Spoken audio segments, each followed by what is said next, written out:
Okay, start करते हैं physics. और फिजिक्स में लास्ट लेक्चर में हम लोगों ने वेट और मास में क्या डिफरेंस होता है इसके बारे में समझा था। किस तरीके से हमारा जो वेट होता है वो अलग अलग सिचुएशन में चेंज होते रहता है। जैसे कि जब हम लिफ्ट में रहते हैं और लिफ्ट किसी पर्टिकुलर एक्सेलरेशन से ऊपर जाती है तो मास हमारा वेट बढ़ने बढ़ने लगता है, ऐसा हमें लगता है, एक्चुअल में नहीं बढ़ता है। उसके बाद जब मास लिफ्ट नीचे आती है कुछ एक्सेलरेशन से तो हमें मास हमारा वेट घटता हुआ नजर आता है। वैसे ही हम अगर चंद्रमा पर जाते हैं तो हमारा वेट कम हो जाता है, पृथ्वी पर आते हैं तो हमारा वेट बढ़ जाता है। ये सारा कंसेप्ट हम लोगों ने लास्ट लेक्चर में कवर किया। चलते हैं एक नए कंसेप्ट की तरफ जिसको कहते हैं सिंपल हार्मोनिक मोशन, SHM। ठीक है, समझना इसको ध्यान से। Simple harmonic motion, simple harmonic motion shortcut में से क्या कहते हैं, SHM। ठीक है, SHM, सिंपल हार्मोनिक मोशन। अब समझो सिंपल हार्मोनिक मोशन कहते हैं किसे। ऐसा कोई भी ऑब्जेक्ट, ठीक है, जो दो पॉइंट के बीच में झूल रहा होता है। ठीक है, दो पॉइंट के बीच में झूल रहा होता है, उसके मोशन को हम लोग सिंपल हार्मोनिक मोशन कहते हैं। सरल आवर्त गति, निम क्या कहेंगे, सरल आवर्त गति। ठीक है, मैंने क्या कहा, सिंपल हार्मोनिक मोशन किसे कहेंगे, ऐसा कोई भी ऑब्जेक्ट जो दो पॉइंट के बीच में झूल रहा होता है उसे हम, उसके मोशन को हम क्या कहते हैं, सिंपल हार्मोनिक मोशन। जैसे मैंने एक ऑब्जेक्ट जो बनाया, इसमें हम देख रहे हैं कि ये जो ऑब्जेक्ट है ये यहाँ से गया, वापस यहाँ आया, और वापस यहाँ गया, और यहाँ से वापस आया। यानी अगर मैं एक पॉइंट ये लिख दूं, दूसरा पॉइंट ये लिख दूं, ये जो ऑब्जेक्ट है, बॉल है, ये रस्सी से मैंने बॉल लटका दिया है, ये बॉल इन्हीं पॉइंट 1 से लेकर के पॉइंट 2 के बीच में ही घूम रहा है ना। यानी मैं अगर कहूंगा कि बताओ ये कौन से टाइप का मोशन कर रहा है, तो इसके मोशन को मैं क्या कहूंगा, simple harmonic motion, simple harmonic motion. जैसे ऐसा घड़ी देखा है, ऐसा वाला,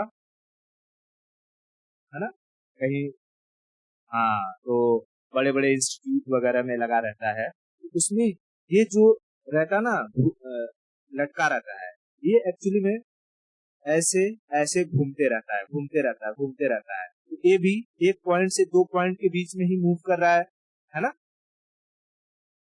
हाँ, तो इसका मोशन क्या हो जाएगा, सिंपल हार्मोनिक मोशन। इसका मोशन भी सिंपल हार्मोनिक मोशन कहलाएगा।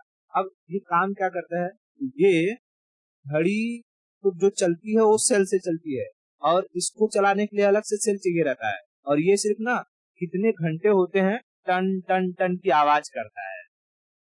ठीक है, कुछ कुछ घड़ी होता ना, जैसे 1 घंटा हुआ तो एक बार बोलेगा टन, फिर दूसरा घंटा हो गया तो टन टन, 3 घंटा हो गया तो टन टन टन, है ना, 4 बज गया तो टन टन टन टन, 4 बार ऐसे बोलता है। वो किसकी वजह से बोलता है, इसी लोलक की वजह से। हाँ, इसी की वजह से बोलता है।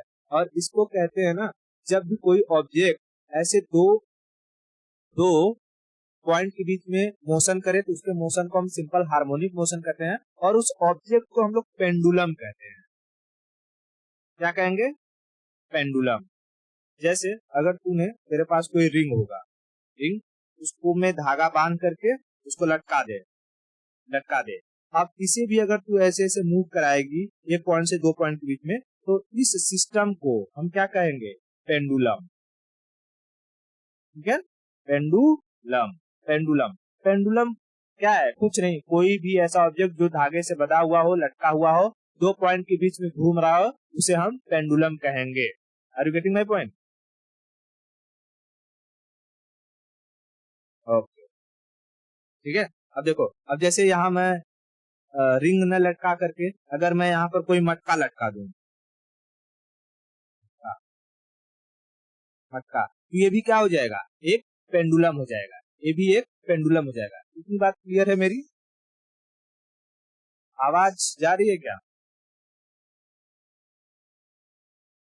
ओके, ठीक है, ठीक है। तो ये जो मटका है, मटका को भी अगर हम लटका देंगे तो ये भी एक पेंडुलम का काम करेगा। इतना चीज क्लियर हुआ। अच्छा, पेंडुलम क्या होता है और सिंपल हार्मोनिक मोशन क्या होता है?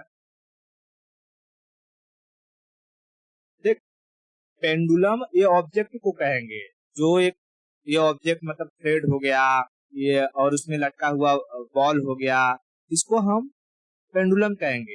ये जो पूरा सिस्टम जनरेट हुआ, लेकिन ये सिस्टम जो मोशन कर रहा है, इसके मोशन को हम लोग सिंपल हार्मोनिक मोशन कहेंगे, है ना।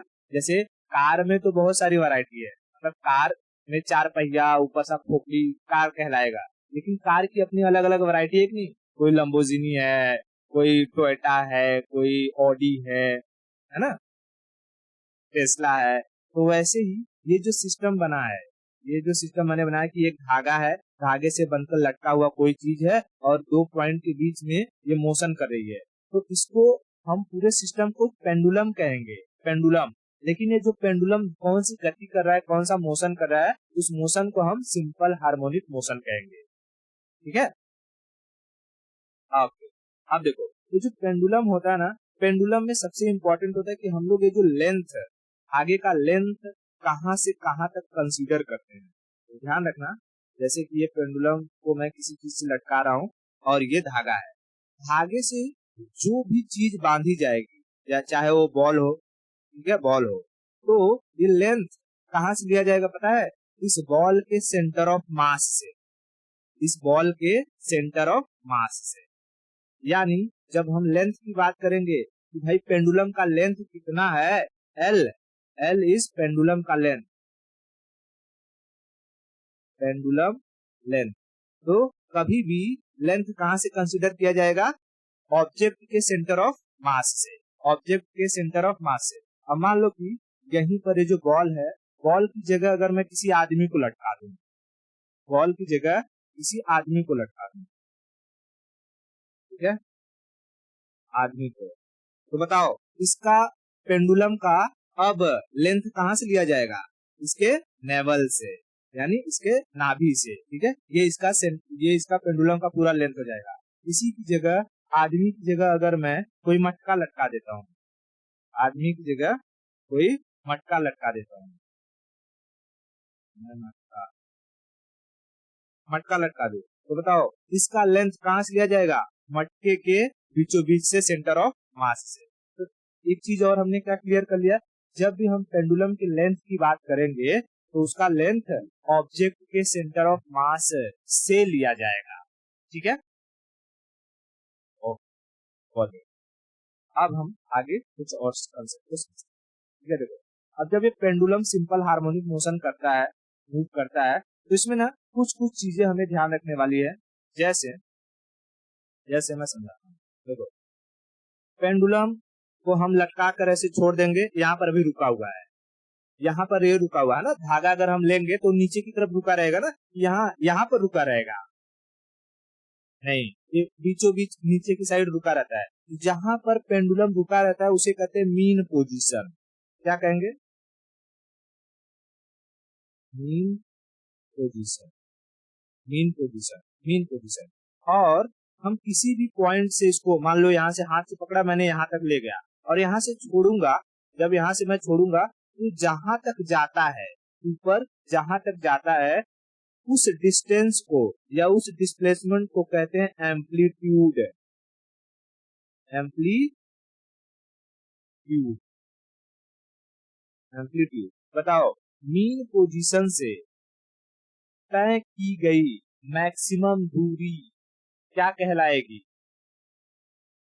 एम्पलीट्यूड, है ना। चीजें ध्यान में रखते रहना, हम लोग क्या क्या बात कर रहे हैं। पहले तो हमने बात कर लिया कि पेंडुलम क्या होता है, पेंडुलम। हमने फिर बात कर लिया कि सिंपल हार्मोनिक मोशन क्या होता है। तीसरी बात हमने कर ली मीन पोजीशन, मीन पोजीशन। और चौथी चीज हमने बात कर ली अभी, एम्पलीट्यूड, एम्पलीट्यूड, ठीक है, एम्पलीट्यूड।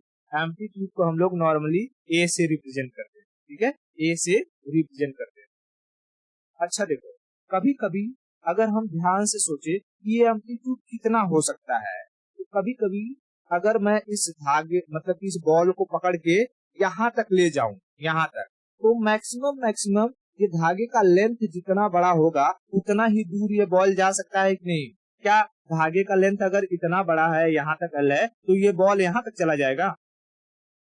नहीं जा पाएगा। तो हम कह सकते हैं कि इसका जो एम्पलीट्यूड होगा ना, वो मैक्स टू मैक्स उसके लेंथ के बराबर ही हो जाता है। तो कभी कभी ए इज इक्वल टू एल भी हो जाता है, ऐसा क्वेश्चन में दे देगा। मैं हम क्वेश्चन सॉल्व करेंगे तो समझेंगे कि लेंथ की वैल्यू कब ए हो जाएगी या ए की वैल्यू कब एल हो जाएगी, ठीक है। हाँ, तो ये बस कंसेप्ट ध्यान में रखना थोड़ा सा, ठीक है। एम्पलीट्यूड समझ में आया? एम्पलीट्यूड किसे कहते हैं? ओके, एम्पलीट्यूड किसे कहते हैं?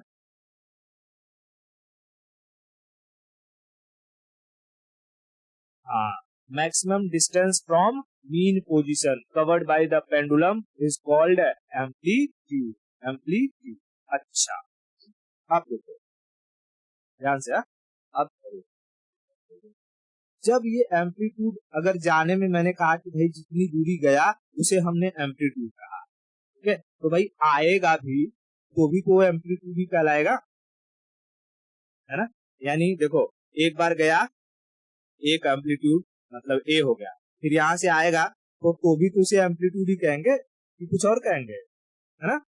हाँ, और फिर से यहाँ से जब यहाँ से आएगा तो इसके पास कुछ वेलोसिटी होगी, काइनेटिक एनर्जी होगी, यहाँ तक जाएगा, फिर ये एम्पलीट्यूड कहलाएगा, और यहाँ तक आएगा फिर ये एम्पलीट्यूड कहलाएगा, ठीक है, फिर ये एम्पलीट्यूड कहलाएगा। अच्छा देखो, ये मोशन कर रहा है एसएचएम, और एसएचएम में जब एक पीरियड कंप्लीट हो जाए, मतलब एक पॉइंट से आया दूसरे पॉइंट पर गया, जैसे इधर से एक पॉइंट से आया दूसरे पॉइंट तक पहुंचा, दूसरे पॉइंट से फिर से एक पॉइंट पर आ गया ना, तो इसको कहते हैं एक कंप्लीट पीरियड। इस एक कंप्लीट पीरियड को कहते हैं एक ऑसिलेशन। ऑसिलेशन क्या कहते हैं? ऑसिलेशन, ठीक है, ऑसिलेशन। ऑसिलेशन, एक ऑसिलेशन में पूछता है कि बताओ एक पेंडुलम एक ऑसिलेशन में कितना एम्पलीट्यूड की दूरी तय करता है। तो हम देखें, 1 2 3 4, एक ऑसिलेशन बराबर 4 एम्पलीट्यूड, एक ऑसिलेशन बराबर 4 एम्पलीट्यूड, यानी पेंडुलम में एक ऑसिलेशन कंटेन्स 4 एम्पलीट्यूड, ठीक है। ऑसिलेशन क्या होता है कि भाई एक पॉइंट से दूसरे पॉइंट पर गया और दूसरे पॉइंट से फिर से एक पॉइंट पर आया, यानी बोलते हैं ना कि एक कंप्लीट पीरियड में उसने कुछ दूरी तय करी, वो दूरी ही हमें क्या कहलाएगा? एक ऑसिलेशन। एक बार ऑसिलेट करके आ जाओ पूरा, है ना। जैसे अगर मैं कहूँ ये पंखा है, ध्यान से सुनना, ये पंखा है, ये पंखा यहाँ एक एक से चला, एक पॉइंट से, ठीक है, वापस से यहाँ पर आकर के वापस से यहाँ पर आ गया, तो इसे हम क्या कहेंगे? इसने एक ऑसिलेशन किया, मान लो, क्योंकि ये सर्कुलर पाथ में चल रहा है तो इसका एक पॉइंट और दूसरा पॉइंट दोनों एक ही जगह हो जाएगा, है ना। हाँ, तो यहाँ से इसने एक पर चला दो पर आ गया, एक पर चला दो पर आ गया, या और इस सिचुएशन में भाई एक पर चला दो पर गया और दो से फिर से एक पर आया, तो यहाँ देखे एक पर चला दो पर आ गया, या यूं कहे एक से चला एक पर ही वापस आ गया, ये भी क्या हो गया? एक ऑसिलेशन हो गया, ठीक है, एक ऑसिलेशन। तो एक ऑसिलेशन का मतलब जिस पॉइंट से चला है उसी पॉइंट पर वापस आ जाए कोई ऑब्जेक्ट, उसे हम कहेंगे एक ऑसिलेशन इसने कर लिया, ठीक है। ओके, तो पेंडुलम एक ऑसिलेशन में कितने एम्पलीट्यूड को कवर करता है? चार, चार, ठीक है, चार। एक मिनट, ठीक है, तो ऑसिलेशन समझ में आ गया इतना। तो एक ऑसिलेशन में कितने एम्पलीट्यूड? चार एम्पलीट्यूड, ठीक है, चार एम्पलीट्यूड। अच्छा बताओ, अगर कहेगा कि किसी पेंडुलम ने 5 ऑसिलेशन परफॉर्म किया, 5 ऑसिलेशन ऑसिलेशन परफॉर्म किया, तो बताओ इसमें टोटल कितने एम्पलीट्यूड को कवर किया? टोटल कितने एम्पलीट्यूड को कवर किया, बताओ।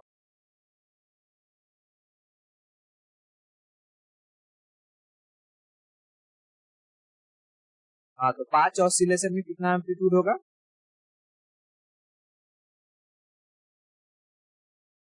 हेलो भाई वो, अरे बाबा, एक ऑसिलेशन में 4 एम्पलीट्यूड, तो 5 ऑसिलेशन में 4 × 5 एम्पलीट्यूड यानी 20 एम्पलीट्यूड। Simple calculation. एक रुप 1 रुपए में 2 लड्डू, तो 2 रुपए में 4 लड्डू है, बचपन में खरीदते थे। ठीक है, ओके। अच्छा, अब अगर ये कहेगा, देखो कहता है कि, ध्यान से समझना कि कोई पेंडुलम है, पेंडुलम, ये कैसे लिखा रहा है जी? एक मिनट, मैं थोड़ा स्क्रीन का देता हूँ। देखो, अगर कहता है कि भाई कोई पेंडुलम है, क्वेश्चन क्या है कि पेंडुलम है, पेंडुलम का जो लेंथ है, लेंथ 10 मीटर है, उसने 4 ऑसिलेशन कंप्लीट किए, ऑसिलेशन कंप्लीट किए, तो बताओ टोटल डिस्टेंस कितना कवर किया, टोटल डिस्टेंस कितना कवर। ठीक है, मैंने शॉर्टकट में ये डेटा दिया हुआ है। जैसे कि क्या कहा है कि पेंडुलम का लेंथ 10 मीटर है, उसने 4 ऑसिलेशन कंप्लीट किया, तो बताओ उसने टोटल कितना डिस्टेंस कवर किया। क्वेश्चन समझ में आ रहा है क्या? हाँ, ना 40। ओके, देखो अब इसको कैसे सॉल्व करते हैं। तो पहले हमको पता है कि इसने 4 ऑसिलेशन कंप्लीट किया है। एक ऑसिलेशन में 4 एम्पलीट्यूड होता है, और एम्पलीट्यूड वही होता है जो मीन पोजीशन से मैक्सिमम दूरी होती है ना, है ना। मीन पोजीशन से जो मैक्सिमम दूरी को हम लोग एम्पलीट्यूड कहते हैं। तो भाई यहाँ 4 ऑसिलेशन है, तो पहले हमें ये बताओ कि इसने 4 ऑसिलेशन में कितना एम्पलीट्यूड बनाया। 4 × 4 16 एम्पलीट्यूड, यानी 16 एम्पलीट्यूड। अब मैंने कहा कभी कभी जो लेंथ रहता है वही उसका एम्पलीट्यूड की वैल्यू हो जाती है, तो यहाँ पर लेंथ की एक ही जगह हम क्या रखेंगे, आप 10 होते 10, यानी कि 4 ऑसिलेशन में इसने 160 मीटर की दूरी तय करी है। अगर हम चारों बार का ऑसिलेशन का एम्पलीट्यूड मेजर करेंगे तो हमें 160 मीटर का डिस्टेंस मिलेगा। Are you getting my point? इसमें कोई कंफ्यूजन नहीं है ना कि मैंने क्या क्या लिखा? ओह, बहुत ठीक है। अच्छा, अब बताओ वापस से, अगर एक क्वेश्चन और दे रहा हूँ कि किसी पेंडुलम ने अगर जो है 25 एम्पलीट्यूड एम्पलीट्यूड कवर किया है, तो इसने कितने ऑसिलेशन किए होंगे, कितने ऑसिलेशन किए होंगे, बताओ।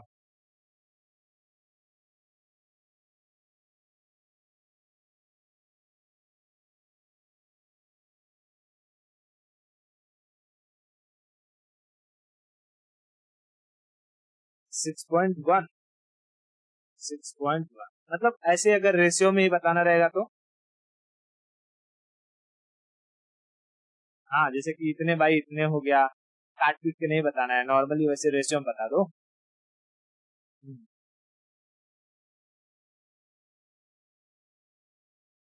25/4, सिंपल बात है ना। कहता है कि भाई एक ऑसिलेशन में 4 एम्पलीट्यूड, 4 एम्पलीट्यूड, तो कह रहा है कि एम्पलीट्यूड 4 नहीं, कितने हैं, 25 हैं। यानी मैं कह सकता हूं कि 1/4 ऑसिलेशन तो एक एम्पलीट्यूड, तो कह रहा है कि 25 के लिए 25 इधर भी मल्टीप्लाई कर दो, यानी 25/4 ऑसिलेशन। ऑसिलेशन इतना क्लियर हो गया। अब चलो, हमने ये बेसिक क्या क्या कवर कर लिया। हमने देख लिया कि भाई पेंडुलम क्या होता है, सिंपल हार्मोनिक मोशन क्या होता है, मीन पोजीशन किसे कहते हैं, और मीन पोजीशन से मैक्सिमम दूरी को एम्पलीट्यूड कहते हैं, और ऐसे ऐसे 4 एम्पलीट्यूड को मिला करके एक ऑसिलेशन कहलाता है। ठीक है, और उससे रिलेटेड जो क्वेश्चन रहता है वो क्वेश्चन भी हमने समझ लिया। अच्छा बताओ, पेंडुलम का लेंथ कहाँ से कंसीडर किया जाता है? सेंटर ऑफ मास से, ऑब्जेक्ट के सेंटर ऑफ मास। इतना क्लियर है?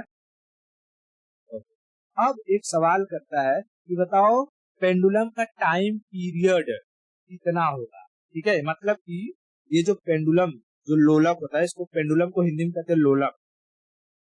लोलक, जो पेंडुलम होगा ये मूव करने में, मतलब एक पोजीशन से दूसरे पोजीशन तक आने जाने में, या एक ऑसिलेशन करने में कितना टाइम पीरियड लेगा। ठीक है, एक ऑसिलेशन करने में कितना टाइम पीरियड लेगा, तो इसके टाइम पीरियड का फॉर्मूला समझो, T is equal to 2 pi root of L upon G। ठीक है, T is equal to 2 pi root of L by G। यहाँ L क्या है? Length of pendulum, G acceleration due to gravity. ठीक है, acceleration due to gravity. 2 pi तो constant value है, और T क्या है? तो टाइम पीरियड। टाइम पीरियड ना, क्लियर है? अच्छा, मैं एक ये बना रहा हूँ, एक ये है ऑसिलेस पेंडुलम, एक, और एक ये है पेंडुलम। तो बताओ, 1 नंबर और 2 नंबर में से कौन सा पेंडुलम ज्यादा टाइम लेगा एक ऑसिलेशन कवर करने में?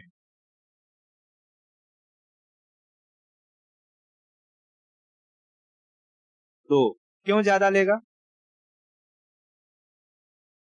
क्या इस फॉर्मूले के, टाइम पीरियड के फॉर्मूले में कहीं पर मास का जिक्र है? तो कैसे तुमने कह दिया कि 2 वाला ज्यादा टाइम लेगा? लॉजिक गलत हो गया ना। तो असल जिंदगी में हमें जो दिखाई देता है फिजिक्स में, वो फिजिक्स वो हमें गलत साबित कर देता है कि नहीं? हाँ, देखो, हमारा टाइम पीरियड सिर्फ डिपेंड है लेंथ पर और ग्रेविटी के ऊपर, है ना। अच्छा बताओ, एक्सेलरेशन ड्यू टू ग्रेविटी के साथ टाइम पीरियड का जो रिलेशन है वो डायरेक्टली है या इनडायरेक्टली है? इनडायरेक्टली। और लेंथ के साथ डायरेक्टली, यानी हम कह सकते हैं कि T is directly proportional to length, and and T is inversely proportional to g. ठीक है, टी इज, सॉरी मैं, हाँ मतलब वही लिखा हूँ, ठीक है, 1/√। ठीक है, 1 को लिखते हैं तो मतलब इनवर्सली प्रोपोर्शनल है। जब डायरेक्टली प्रोपोर्शनल होता है तो एक बात बताओ, अगर पेंडुलम का लेंथ बढ़ेगा तो टाइम पीरियड क्या होगा? बढ़ेगा। और जब पेंडुलम का लेंथ घटेगा तब टाइम पीरियड घटेगा। टाइम पीरियड घटेगा। यहाँ बताओ, ग्रेविटी बढ़ेगी तो टाइम पीरियड घटेगी, और ग्रेविटी घटेगी तो टाइम पीरियड बढ़ेगा। अच्छा, ये टाइम पीरियड बढ़ने और घटने से क्या इफेक्ट होता है हम ये समझते हैं। ठीक है, मान लो ये एक डिस्टेंस है 10 मीटर का, यहाँ पर एक पर्सन है। ठीक है, ये दौड़ के जा रहा है, ये दौड़ के जा रहा है, और इसने यहाँ पर 10 मीटर को कवर कर लिया 5 सेकेंड में। ठीक है, 5 सेकेंड में 10 सेकेंड, 10 मीटर कितने में कवर कर लिया? 5 सेकेंड में। यही सेम 10 मीटर एक इंसान है, ये आराम से चल रहा है। ठीक है, आराम से चल रहा है, और इसने कवर किया 30 सेकेंड में। 30 सेकेंड में। तो एक बात बताओ, इस एक नंबर और दो नंबर में से किसकी स्पीड स्लो होगी और किसकी स्पीड फास्ट होगी? ये स्लो है और ये फास्ट है। इतना कंसेप्ट दिमाग में क्लियर है ना? यानी हम कह सकते हैं कि जो इंसान कम टाइम ले रहा है वो फास्ट है और जो इंसान ज्यादा टाइम ले रहा है वो स्लो है। ठीक है, चलो अब पेंडुलम पर वापस आते हैं। ठीक है, मैं यही सवाल फिर से यहाँ पेंडुलम के बारे में पूछ रहा हूँ। एक बात बताओ, जब पेंडुलम का लेंथ बढ़ेगा तो टाइम पीरियड क्या होगा? बढ़ेगा, यानी यहाँ पर टाइम ज्यादा ले रहा है। तो बताओ, जब टाइम ज्यादा लेता है तो पेंडुलम की स्पीड कम होगी या ज्यादा होगी? पेंडुलम की स्पीड कम होगी, यानी ये धीमा हो जाएगा। पेंडुलम धीमा हो जाएगा, पेंडुलम धीमा हो जाएगा। और जब लेंथ घट जाएगा तब टाइम पीरियड बढ़ेगा या घटेगा? घटेगा। बताओ, जब टाइम पीरियड घटेगा तो पेंडुलम धीमा होगा या फास्ट हो जाएगा? यानी यहाँ पर पेंडुलम अब फास्ट हो जाएगा, पेंडुलम अब फास्ट हो जाएगा। सिमिलरली यहाँ पर बताओ, जब यहाँ पर ग्रेविटी घटेगी तो टाइम पीरियड क्या होगा? बढ़ेगा। जब टाइम पीरियड बढ़ेगा तो पेंडुलम फास्ट होगा कि स्लो होगा? स्लो हो जाएगा। और सेम, जब ग्रेविटी बढ़ेगी तो टाइम पीरियड घटेगा। जब टाइम पीरियड घटेगा तो पेंडुलम फास्ट होगा या स्लो होगा? फास्ट हो जाएगा, पेंडुलम फास्ट हो जाएगा। ठीक है, लेंथ लेंथ। ठीक है, ओके। अब यहाँ पर जो मैंने कंसेप्ट समझाया, क्या चीज बढ़ रहा है, क्या घट रहा है, क्या फास्ट हो रहा है, क्या स्लो हो रहा है, तो दिमाग में एकदम क्लियर है। बहुत बहुत। अब इसको देखो, ये घड़ी दिखाई दे रही है। ये घड़ी मान लो कि कहीं ऐसे ऊंचाई पर लगा हुआ है जहां गर्मी के टाइम पीरियड में हीट बहुत अधिक आ रही है। तो गर्मी का जब समय आता है ना, तो ये घड़ी का जो लोलक होता है, जो पेंडुलम होता है, ये बना रहता है लगभग इसका मतलब मेटल का, मेटल का। और तुमको पता है कि गर्मी के टाइम पीरियड में मेटल जो होता है उनमें थर्मल एक्सपांशन होता है, मतलब उनकी लेंथ थोड़ी सी बढ़ जाती है ना? उनकी लेंथ थोड़ी सी बढ़ जाती है। तो मैं मान लो कि ये लेंथ पहले था इतना, लेकिन जब गर्मी आया तो इसका लेंथ हो गया इतना। आप बताओ, गर्मी के टाइम पीरियड में ये जो लोलक है ये फास्ट मूव करेगा या स्लो मूव करेगा? लेंथ बढ़ जाएगा तो फास्ट हो जाएगा। अभी इतना अच्छे से समझा, मतलब अब मुझे नहीं समझ में आ रहा कि मैं और कितना लेवल पे जाके समझाऊं उसको। वेट या वेट से कहाँ कुछ लेना देना है? कहीं पर हमने मास वास की चर्चा की है अभी? जब मास की चर्चा ही नहीं की, इसलिए पहले ही जैसे फॉर्मूला लिखा, पहले ही सवाल पूछ के जो दिमाग में चलने वाला डाउट रहता है मैंने उसको हटा दिया कि भाई ध्यान रखो, यहाँ पर मास से कहीं कुछ लेना देना नहीं है, हमें सिर्फ लेंथ और ग्रेविटी से लेना देना है। लेंथ बढ़ेगा तो टाइम पीरियड डायरेक्टली प्रोपोर्शनल है, टाइम पीरियड बढ़ेगा और लोलक यानी पेंडुलम धीमा हो जाएगा, है ना? तो देखो बताओ, समर यानी गर्मी में इसका लेंथ बढ़ जाएगा, और जब लेंथ बढ़ता है तो ये अपना एक ऑसिलेशन थोड़ी देरी में पूरा करेगा। इसलिए हम कभी कभी देखते हैं गर्मी के महीने में ये जो घड़ी रहता है ना, घड़ी थोड़ा सा लेट हो जाता है। समझा? कभी कभी देखते हैं कि नहीं, अरे घड़ी लेट कैसे हो गया, होता है ना? तो गर्मी के महीने में घड़ी लेट हो जाता है। और जब यही ठंडी का मौसम आएगा तो ठंडी के मौसम में चीजें सिकुड़ती हैं, है ना? बहुत सारी चीजें ठंडी में सिकुड़ जाती हैं।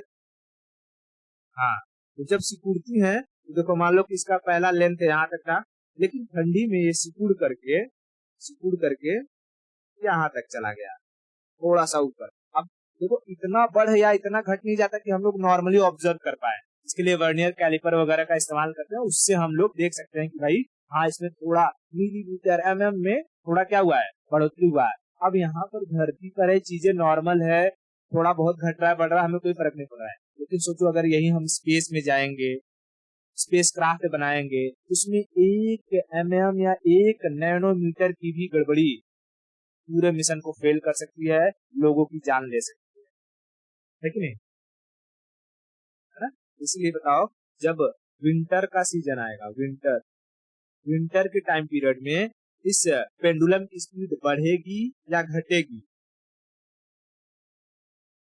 पेंडुलम की स्पीड बढ़ जाएगी और हमें समय फास्ट बीतता हुआ दिखाई देगा, है ना।